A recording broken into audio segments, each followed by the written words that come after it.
Hi, I'm Mike Dial, and I'll be walking you through the teardown of a condensing tankless water heater. Before we get started, there's a few tools that you'll need. The first is the number 2 Phillips screwdriver, preferably a long shaft at least 8 inches, and magnetized.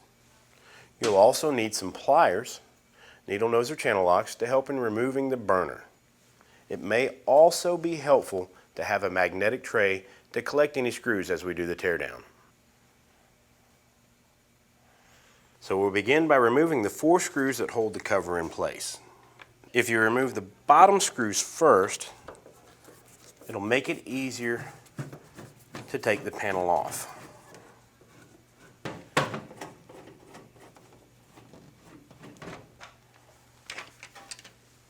So first we'll remove the user interface module by lifting it up and pulling it out.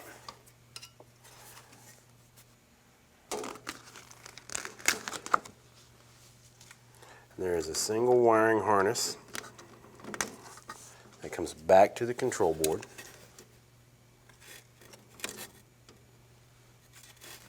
We're going to pull that out. Next thing that we're going to do is to remove the flame rods. So there is a catch that we have to depress on the AFR rod to remove that. And we just slide the flame rod wire off. And we want to slide the boot back on the spark wire so that it doesn't get lost. And remove the spark wire. Next we're going to remove the igniter. And the igniter is held on with a single screw at the upper right hand corner of the heat exchanger.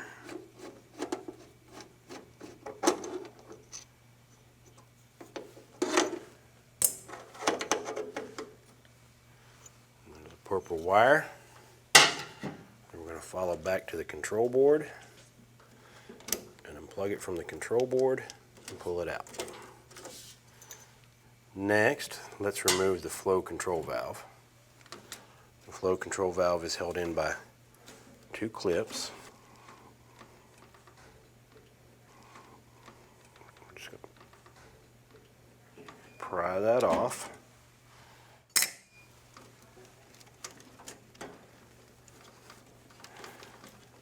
Pry that one off.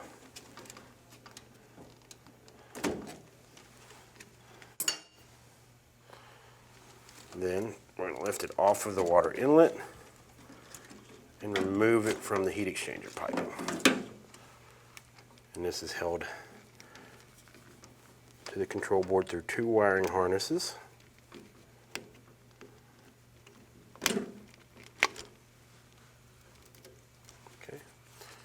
And then there, come here, you rascal, we've got our flow control valve.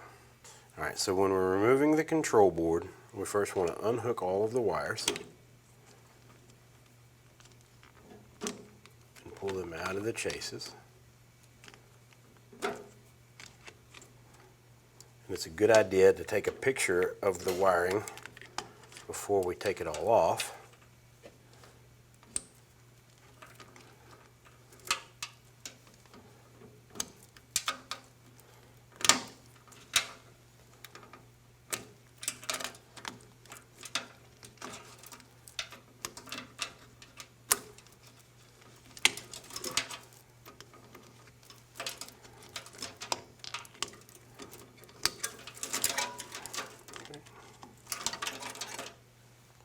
And then the control board is held in with 1 screw that mounts to the surge box.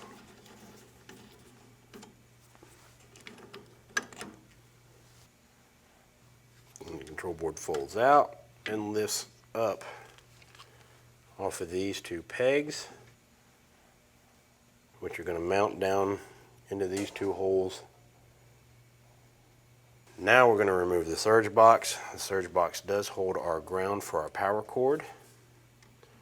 And that we're going to do by removing these 2 screws on the lower left quadrant.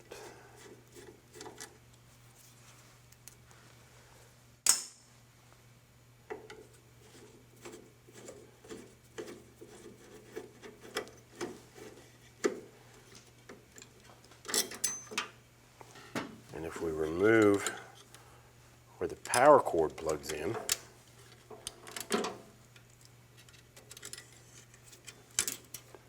that's going to allow us to lift this up and move it out of the way. We need to disconnect the wire retainer that holds our Easy Link cables.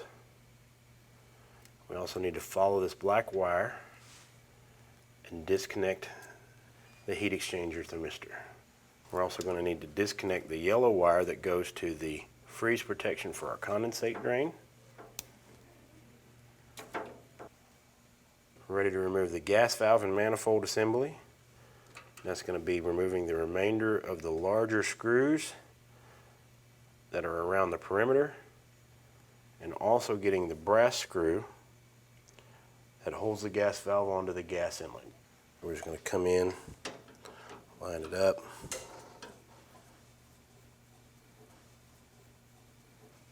Okay. Get rid of that screw. Now we're going to remove the screw that holds the power cord in, and this doesn't actually mount to anything, it just holds the power cord, but it's easier if we remove that power cord to remove this thing. This screw is holding the ground for our flame sensors and also mounting it to the burner box. Okay. And at this point we can remove the flame sensor wire, and we're going to continue removing screws.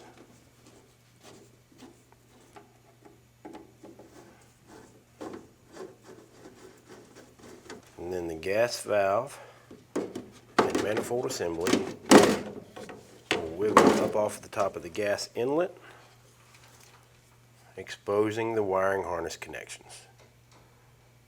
You'll notice that each one of the wiring harnesses is labeled with a number, which is going to correspond with a number that's cast into the valve body. Makes this easy for reassembly, so we can just disconnect all of these wires, and we can disconnect the clear tube from the burner box, and that will allow us to pull out the entire gas valve assembly. And the only reason we would need to remove these is if we're replacing the gas valve. And it's a good idea to leave this harness on because it is its own separate harness and it may be lost. Now, from here we're going to do a little wire maintenance. We're just going to get this thing out of there all together. We're going to get this out of the way, out of the shot. So this is where we are going to remove the fan. So we're going to push through the hole. Now these will be taped over from the factory.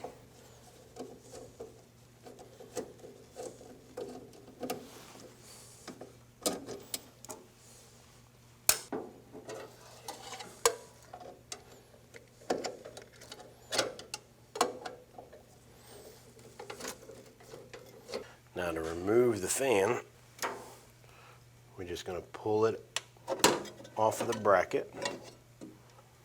And you notice that these other two wires, they're going through a wire retainer, which just keeps these wires off of the burner, away from the heat.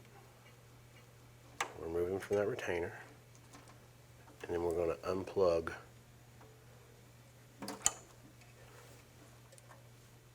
both of these. And when we reinstall the fan, instead of wrapping the wires this way, if we wrap the wires over top, it gives us a little bit of extra room when we're making our wiring connections, putting it back together. And the burner is held in by these three larger screws, and also by two screws that are back underneath. We'll pull these screws out first.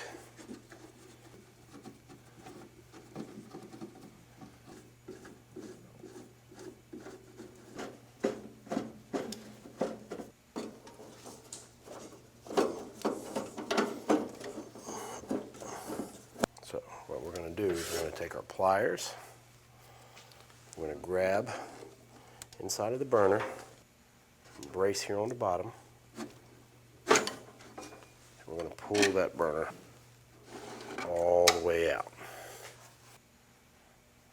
The next piece that we're going to take out is going to be the bypass valve. So we're going to come up underneath here, and there's these two clips.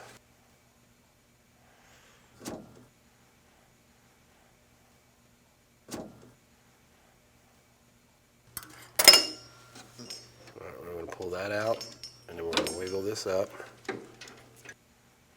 We're going to pull this out. Now this is tied into the wiring harness, so we're just going to disconnect it from the wiring harness, depress that, pull that loose from the wiring harness, and then there's our bypass valve. So we're going to go ahead and we're going to remove another clamp. We're going to slide the pipe out, and you'll notice that one of our freeze protection heaters is mounted to the pipe.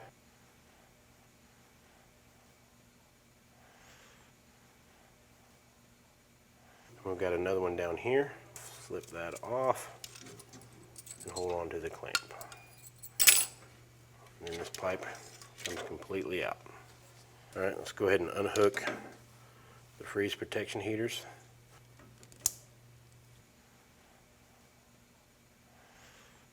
And let's go ahead and remove freeze protection thermostat. We've also got this connection, this connection, and this connection. We have an outlet thermistor and a freeze protection heater, inlet thermistor with freeze protection heater, and to remove these, one screw that holds these in. And then that ceramic freeze protection heater is just going to slide out. Our thermistor is also going to pull out. And there is still an O-ring that's mounted inside of there. Condensate trap we're going to remove from the condensate tray.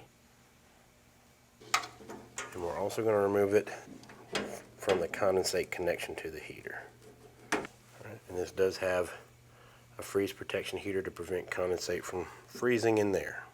We've got this tube. It's held on by clips. And these are just going to pop off.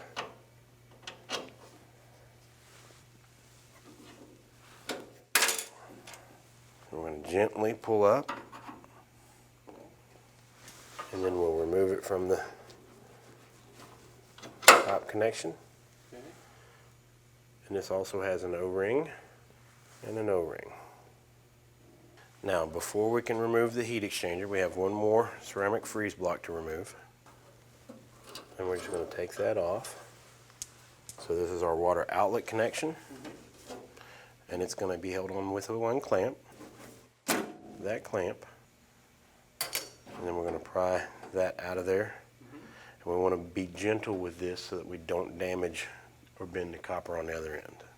And once we take these screws out, the heat exchanger is going to come down. So it will need to be supported.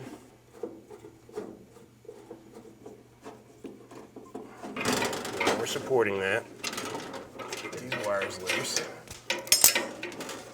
And it's just going to drop down and be removed. So if we're changing the heat exchanger, all of these blocks will have to be put onto the new one. So will the safeties. These are our exhaust safeties. Here's our high limit. And we've got our overheat cutoff fuse that's mounted by these clips. And this overheat cutoff fuse has to be routed in the exact same way if we're replacing the heat exchanger. So this is the secondary heat exchanger, and it's its own part. And this is the primary heat exchanger, and it comes mounted onto the burner box. And to separate the two of them, there's 2 screws on each side, on the back, and on the other side. And that's how you remove all of the components from a condensing tankless water heater. If you need to put those back in, reassembly is just the reverse of disassembly. And if you have any questions, please contact our technical support department.